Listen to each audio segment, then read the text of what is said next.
Assalamualaikum warahmatullahi wabarakatuh. Perkenalkan kami dari kelompok 2 yaitu Tricesi dengan NIM 23591175 dan Eva Rizkai Saika dengan NIM 23591056 dengan materi distribusi frekuensi.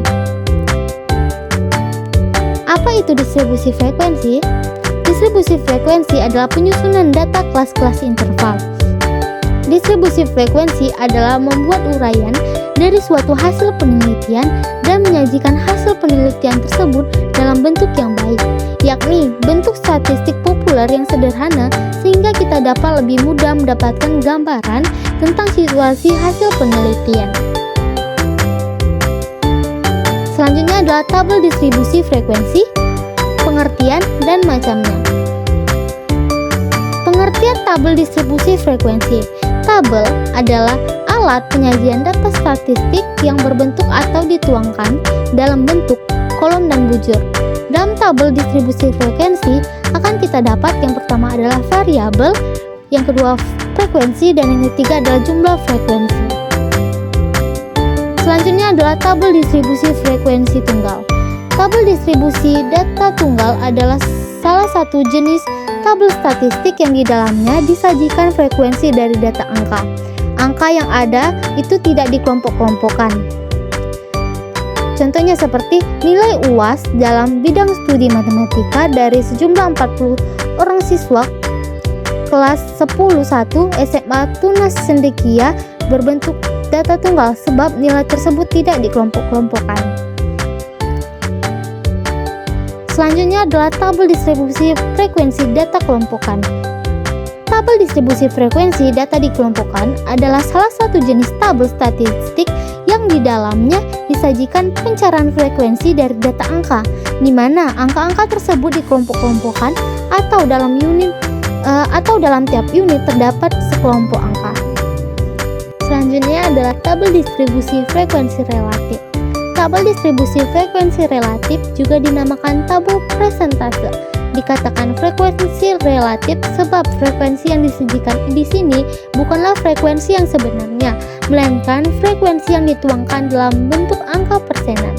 Untuk memperoleh frekuensi relatif, angka persenan sebagaimana tertera pada kolom 3 digunakan rumus P sama dengan X 100% sama dengan frekuensi yang sedang dicari persentasenya.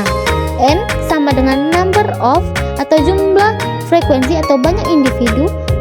Selanjutnya adalah P, angka presentase.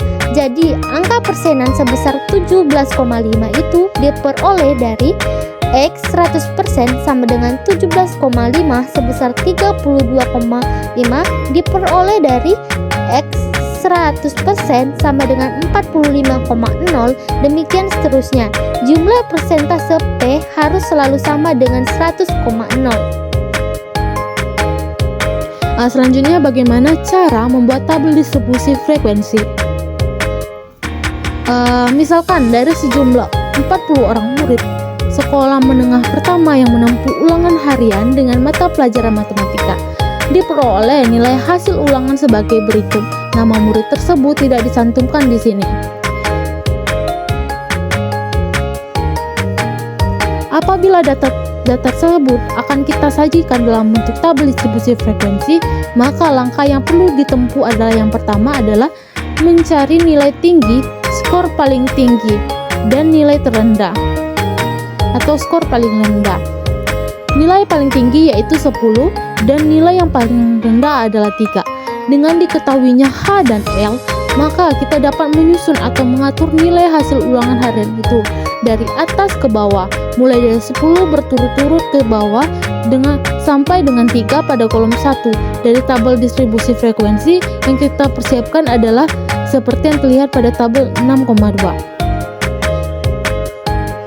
Selanjutnya adalah grafik sebagai alat penggambaran distribusi frekuensi.